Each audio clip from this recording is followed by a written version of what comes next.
Hello everyone, welcome back to the house of commerce. तो आज हम लोग फीचर्स के बारे में बात करेंगे कि मैनेजमेंट का फीचर्स क्या क्या होता है, क्योंकि ये बहुत ही ज़्यादा इंपॉर्टेंट है आपके एग्जामिनेशन पॉइंट ऑफ व्यू से। So let's start. तो सबसे पहला आपका जो फीचर्स है that is goal oriented process. ये सही है। अगर आपको मैनेजमेंट की नीड है, इट मीन्स आपके हैंड में कोई गोल है। बिना कोई गोल का मैनेजमेंट का कोई नीड नहीं होता। चाहे वो या फिर ऑर्गेनाइजेशन की बात की जाए, या फिर आपका खुद का एग्जामिनेशन की बात किया जाए, घर में मम्मी काम करती हैं उसका बात किया जाए, या कहीं भी कोई भी स्पेयर हो, हर एक जगह मैनेजमेंट की नीड तभी होती है जब आपके हैंड में कोई गोल होता है।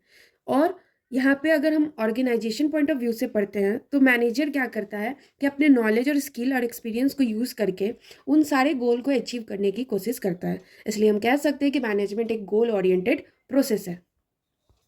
Next is management is all pervasive. कहने का मतलब है, अभी जस्ट मैंने बोला कि कोई भी स्पेयर हो, वेदर इट इज बिजनेस और नॉन बिजनेस, आपको मैनेजमेंट की नीड हर जगह पड़ती है। क्लियर? तो कोई भी ऑब्जेक्टिव हो, सॉरी, कोई भी एक्टिविटी हो, whether it is economic activity, non economic activity, management is needed in all spheres. Clear? Next is management is multi dimensional.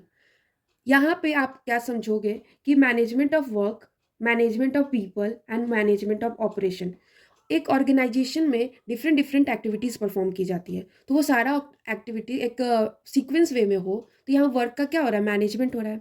अब उस वर्क को कौन कर रहा है, लोग कर रहे हैं, तो आप उस लोगों को भी मैनेज करना होगा। तो भाई हो गया यहाँ पे मैनेजमेंट ऑफ पीपल। और वो पीपल क्या काम कर रहे हैं, ऑपरेशंस कर रहे हैं, काम कर रहे हैं, उनको जो टास्क दी गई है वो परफॉर्म कर रहे हैं। तो वो ऑपरेशंस को भी तो आप मैनेज करते हो। इसीलिए हम कह सकते हैं, इसलिए बोल सकते हैं कि मैनेजमेंट एक क्या है, मल्टी डायमेंशनल है। Next is continuous process. Yes, ऐसा नहीं कि हम एक बार काम कर लिए और मेरा सारा काम हो गया, खत्म। अगर एक ऑब्जेक्टिव खत्म होता है तो ऑर्गेनाइजेशन में एक दूसरा ऑब्जेक्टिव तुरंत नेक्स्ट डे बन जाता है। तो ये कंटिन्यूअस प्रोसेस है। ये कभी एंडिंग प्रोसेस नहीं होता इसका कि एक बार परफॉर्म कर लिया वंस और ये काम खत्म, नहीं, ये कंटिन्यूटी प्रोसेस है। Next is group activity.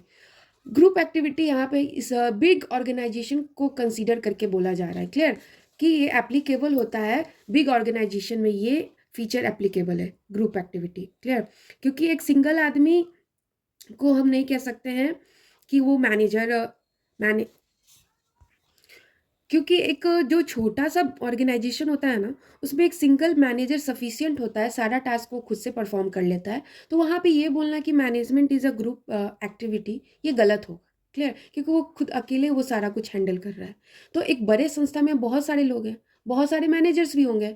तो इसलिए बिग ऑर्गेनाइजेशन में मैनेजमेंट को ग्रुप एक्टिविटी बोलना सही है। क्लियर?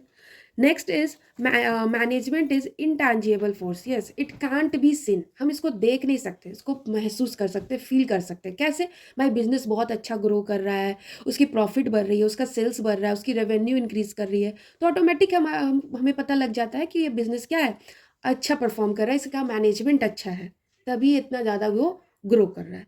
तो इसको हम फील कर सकते हैं, देख नहीं सकते हैं। होप कि आपको समझ में आया हो कि फीचर्स मैनेजमेंट के क्या होंगे। तो इसमें पॉइंट्स क्या क्या याद रखना है, goal oriented, all pervasive, multi dimensional, continuous, group activity, intangible, and the last one is dynamic. हमारा इन्वायरमेंट कैसा, डायनामिक कहने का मतलब होता है टाइम टू टाइम चेंज, कुछ भी चीज़ रिजिड नहीं है, यहाँ पे स्टेटिक नहीं है, वो चेंज होते रहता है। तो मैनेजमेंट में जो मैनेजर्स जो वर्क करते हैं वो खुद को भी इस तरीके से चेंज कर लेते हैं जिसके अकॉर्डिंग इन्वायरमेंट चेंज होता है। क्लियर? तो ये अपने आप को भी एडजस्ट कर लेता है। तो इसको हम कह सकते हैं, इसलिए बोल सकते हैं कि मैनेजमेंट भी क्या एक डायनेमिक फंक्शन है। क्लियर? Thank you.